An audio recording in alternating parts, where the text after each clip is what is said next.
How are we doing today? Greetings to you as well. This is my first ever live stream.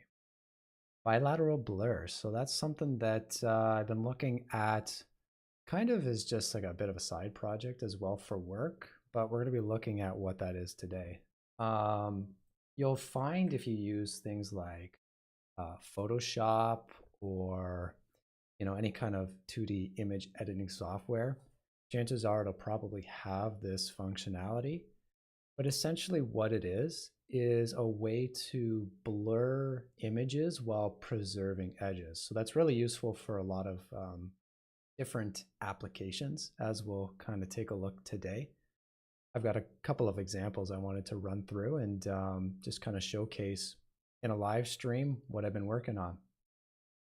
So I've got this little fractal sum base here. This is a pretty common noise in Substance Designer. And again, there's some shape to it a little bit and some form, but overall it's relatively noisy. How am I doing for volume, by the way? Am I doing all right? You can hear me, not too echoey?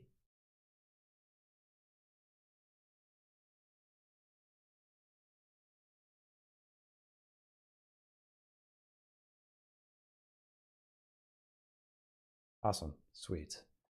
So with something like this, right, it's a little bit hard to kind of capture the type of detail that you would want just with how much you actually have. And so you can see that I've got this little bilateral blur node here. And if I go and click on that, it might be a little hard to see in the stream. But it really starts to eliminate a lot of that noise. And it still captures the kind of overall shape of it, and it kind of stylizes it a little bit as well. So that's something that I found really looks cool when creating height maps in particular with this type of image processing filter, essentially. We'll take a look here too and see this. Yeah, exactly. It's a perfect base for like ground or mud, especially with a lot of these noisy textures. This one here as well, this black and white spots one node that I really like. It's pretty flexible. If we take a look here, and actually I'm going to, let me just quickly, for demonstration purposes, use the split viewer node. This is a node that I did in another YouTube video that I did for pixel processor nodes. So if you're interested in learning how to do that, check out that video. But I'll just click this here. I'll make sure it's set to grayscale. Perfect. Okay. So this is going to allow us to see the difference between these two here.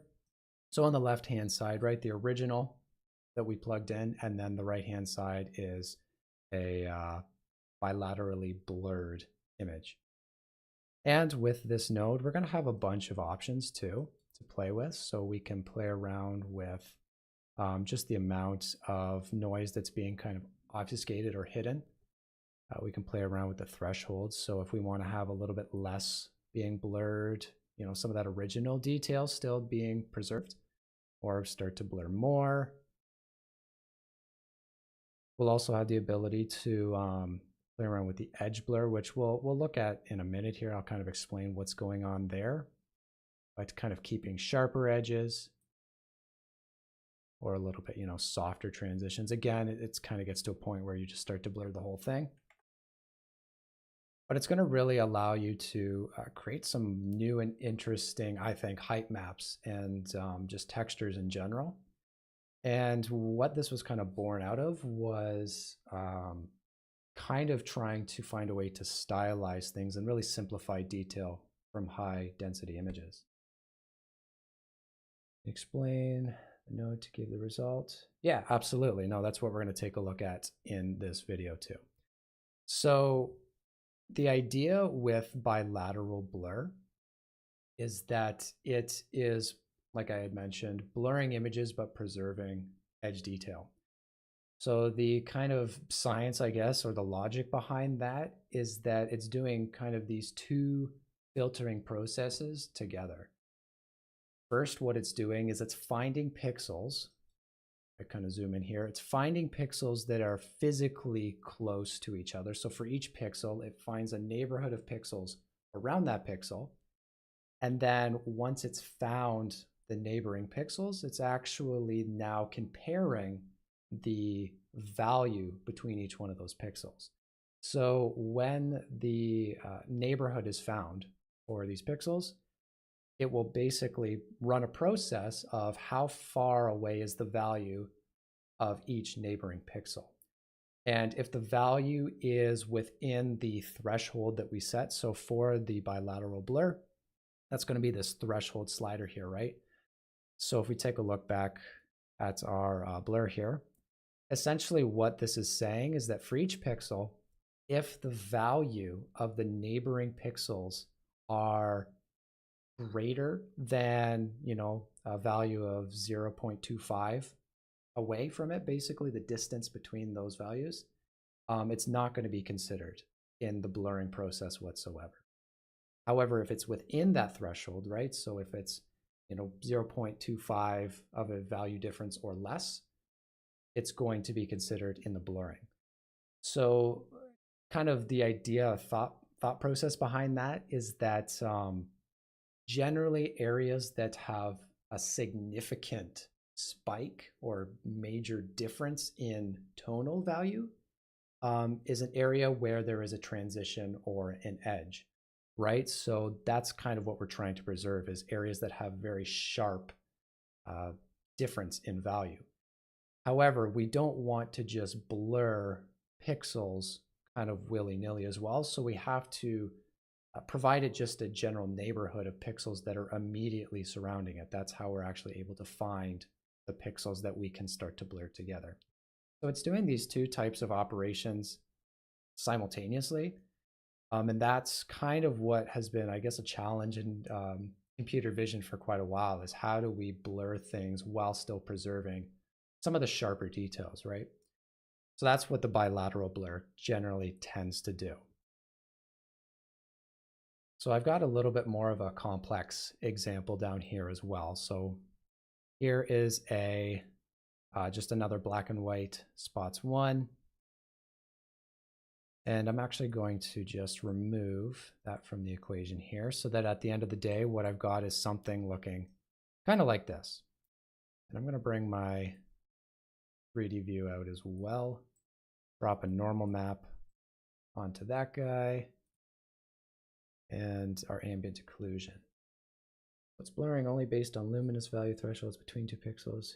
Pixels value under the threshold, it won't process them.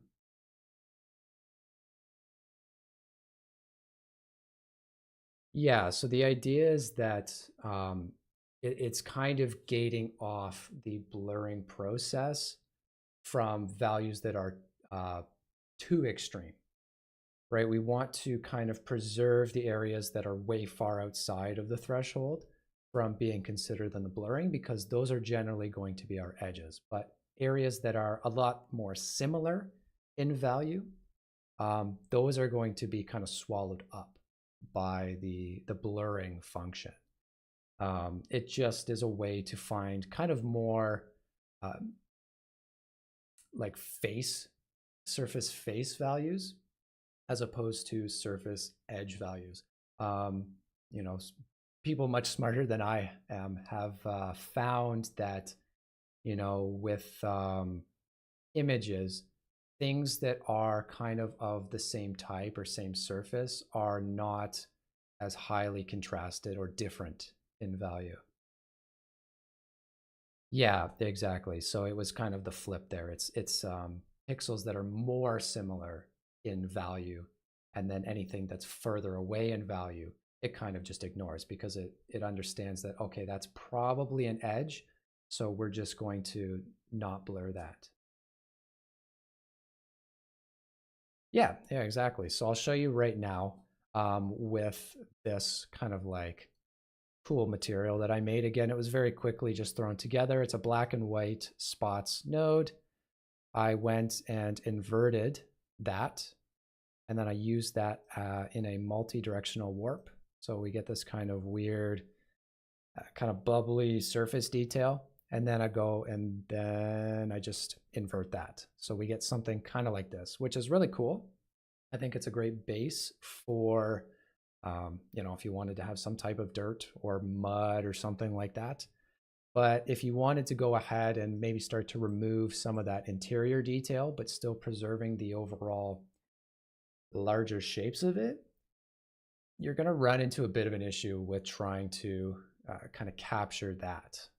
It's possible. Again, in Designer, you can really do whatever you want, but it's going to be a little bit difficult.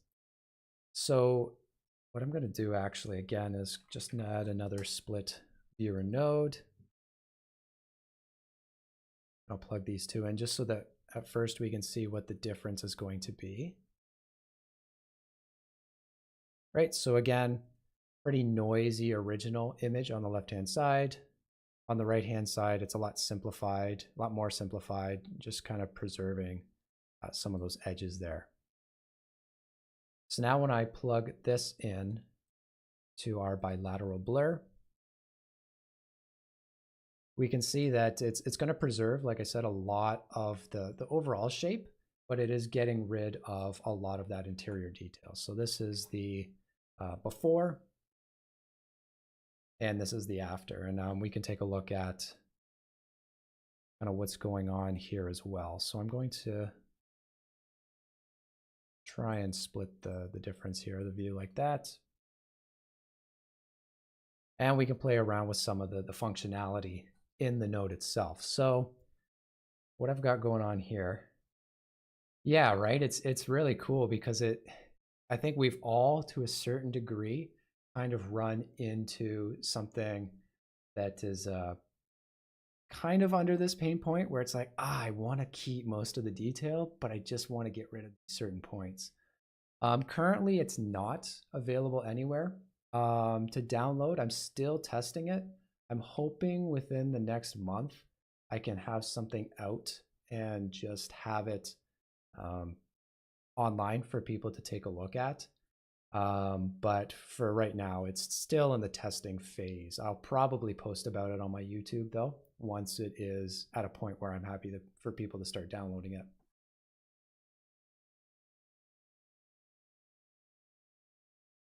Yeah, trust me, I've been there. So this is definitely satisfying my own personal use cases first, and then hopefully people can start to use it and start to, you know,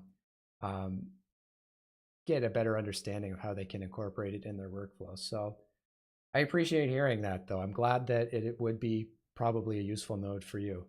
I think that's a lot of the issue too when I'm developing some of these is like it's useful for me, but I don't know, would people use this? So with this too, right, we can play around with some of these options here. So I'll kind of go over what these are doing just so we can kind of get some eyes on it as well, if we find a good spot. So this first slider, the denoise amount, denoise is a smaller level, kind of like version of what this total node is doing. But what it's doing is very granularly decontrasting similar pixel values. So like we would use with a decontrast or a contrast node. And actually, let's just take a look at that right now. If we take a look at contrast here, right?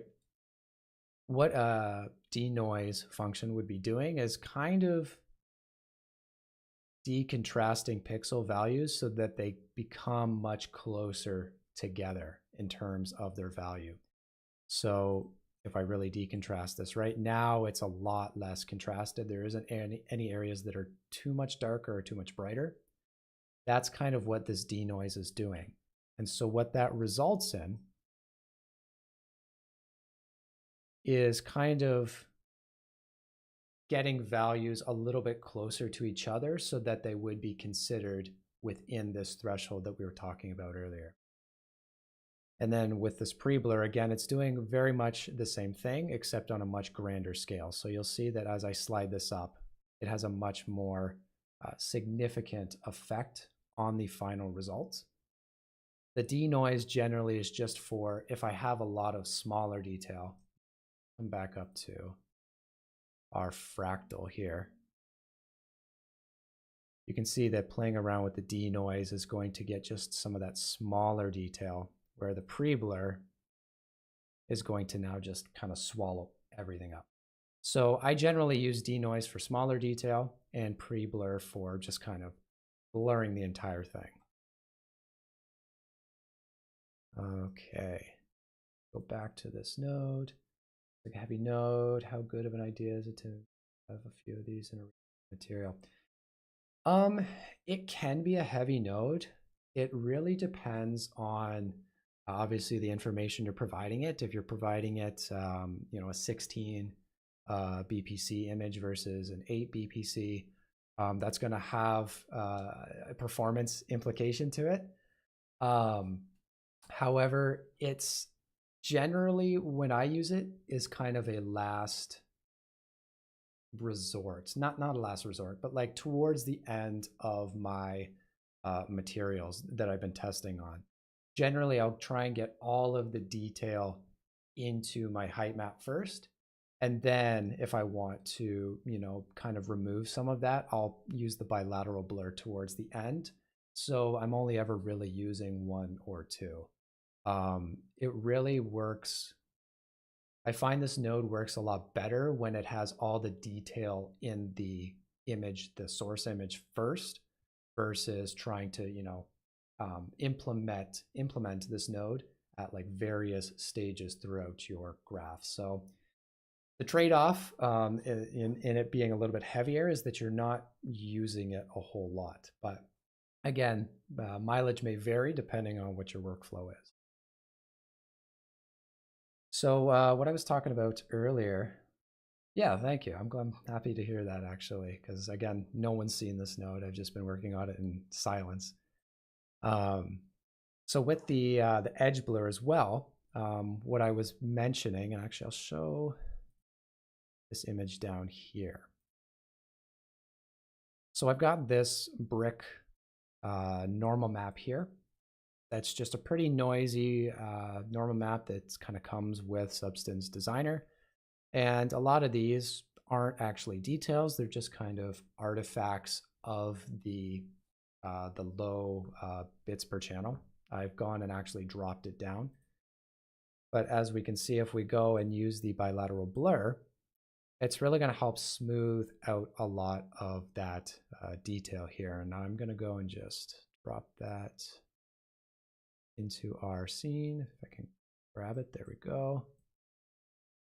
Oh, no, I don't want that to be the color. Hold on. View in 3D, reset. View, output in 3D color as normal. There we go. Cool. So, bringing this back up. Right, it will go from, and actually I just kind of, oh man, I hate Designer sometimes. Okay, right click, output in 3D, normal, normal, there we go. So we're gonna get a lot of that. I think it's kind of like artifacting noise. It's not really noise that I find is relatively useful for the normal of the node. And again, what we can do is just eliminate that using the bilateral blur, but keeping just the overall shapes of the material that we've created. So I make sure to right click, color, normal, right? It starts to kind of obfuscate that a little bit. And if I look at split view, and I really should have set up some split views for this prior to streaming, but I was just so excited to get going. Right here is some of the, the results that we're going to be getting. So with the edge blur, where this is important is that what I was describing earlier, you get these two very binary results. You get something that's the original image, which is the edges, and then you also get the very blurred areas.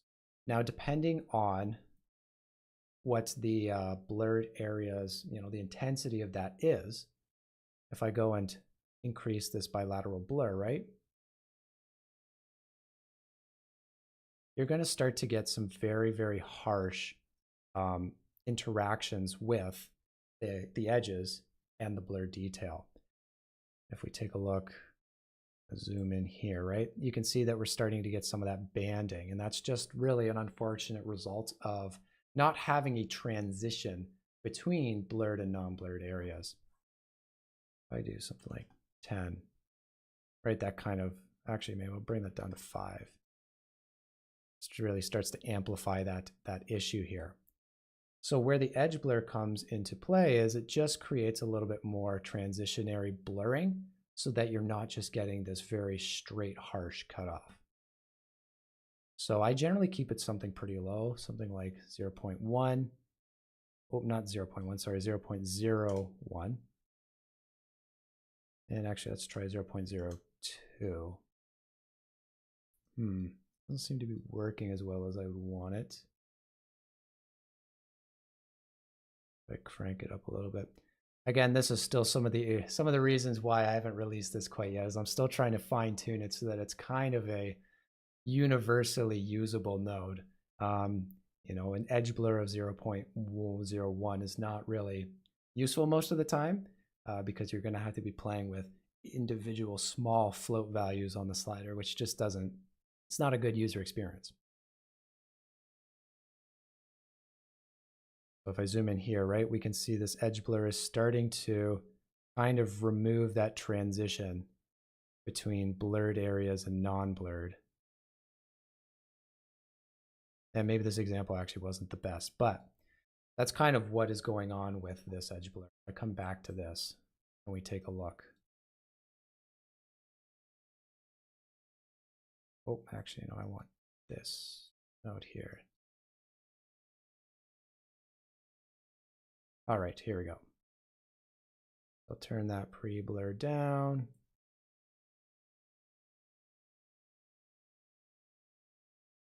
So we're getting some kind of harsher edge cutoffs here.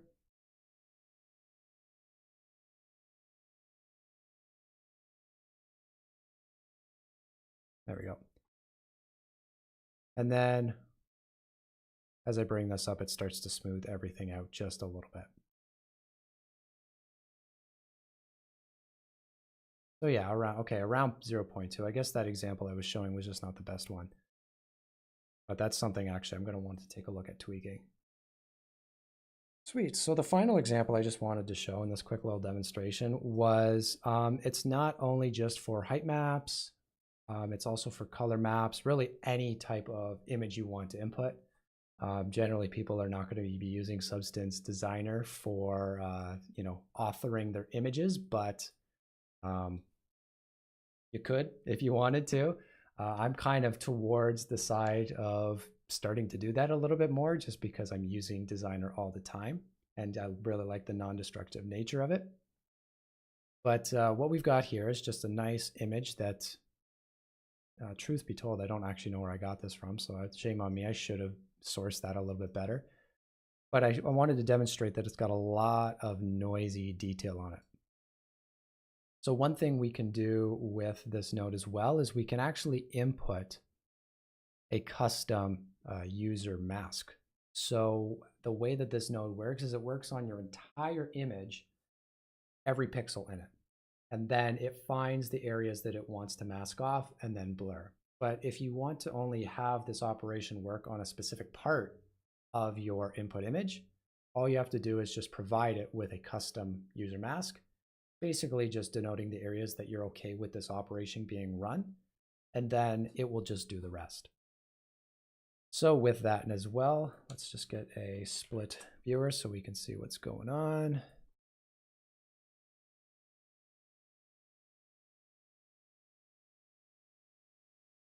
Okay, cool.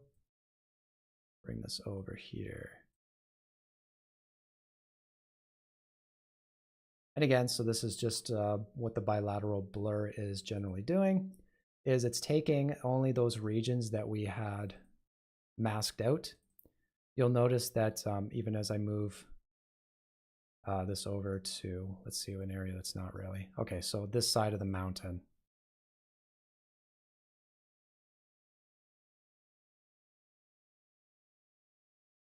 Interesting. Okay, maybe this mask isn't working as well as I thought it would. Well, I'm glad I was doing this live so I can embarrass myself in, real time. So that's something that I'll have to take a look at. But the idea is that we will be able to mask off areas from just even being considered in that blurring operation.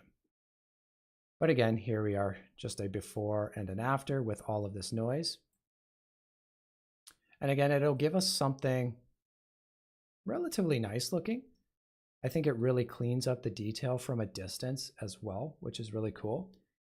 And it doesn't really go super crazy. Now, it starts to give a bit of a painted look depending on how high you set the bilateral blur slider to. And this is the actual blurring slider. So if I set this to 1, right, it becomes a lot smoother. If I really crank this up, now it starts to look a little weird and smeared and smudged because we've created such an intense blurring distance, which is just probably not ideal for most things that you're going to be doing, but the option is there for, you have a very specific use case in mind.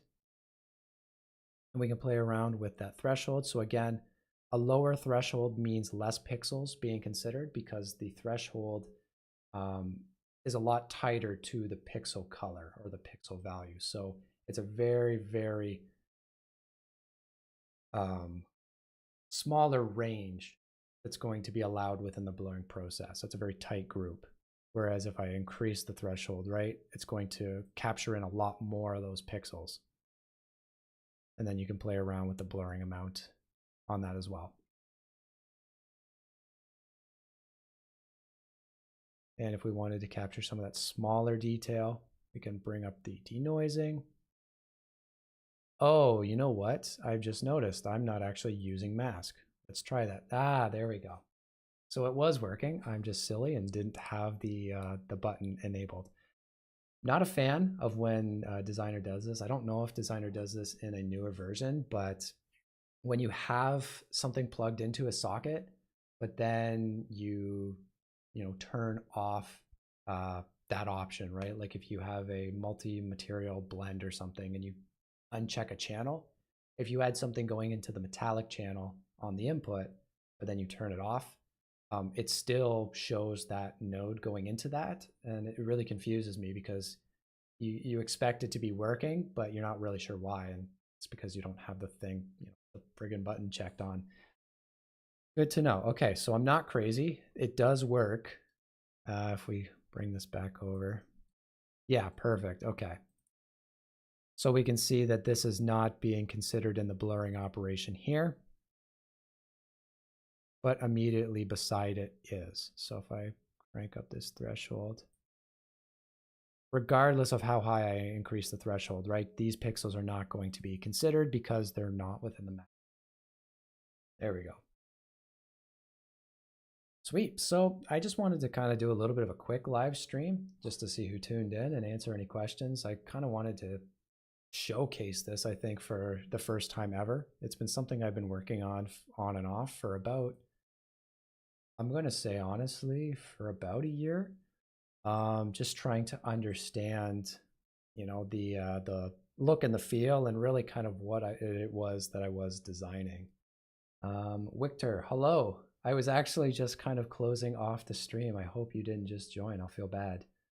But we covered the bilateral blur node. It's a custom node that I've been working on just kind of for fun and kind of through work a little bit as well. And I'm going to be looking at hopefully kind of getting it out to the general public within the next month or so once I have some time off of work to really focus on it. But I think it's getting to a point where it's pretty well, useful for a lot of different applications. And hopefully it's as useful for other people as it is for me. So thanks for tuning in, guys. I don't know if there's any questions. I'll kind of leave the floor open for anybody that wants to ask stuff or has any questions before I log off, but that's really all I wanted to show.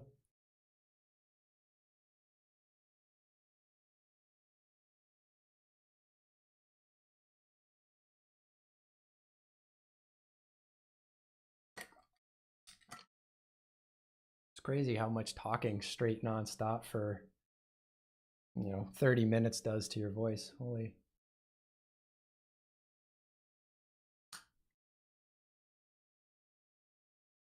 Make sure to drink my water away from the mic too, so I don't give you an accidental ASMR live stream session.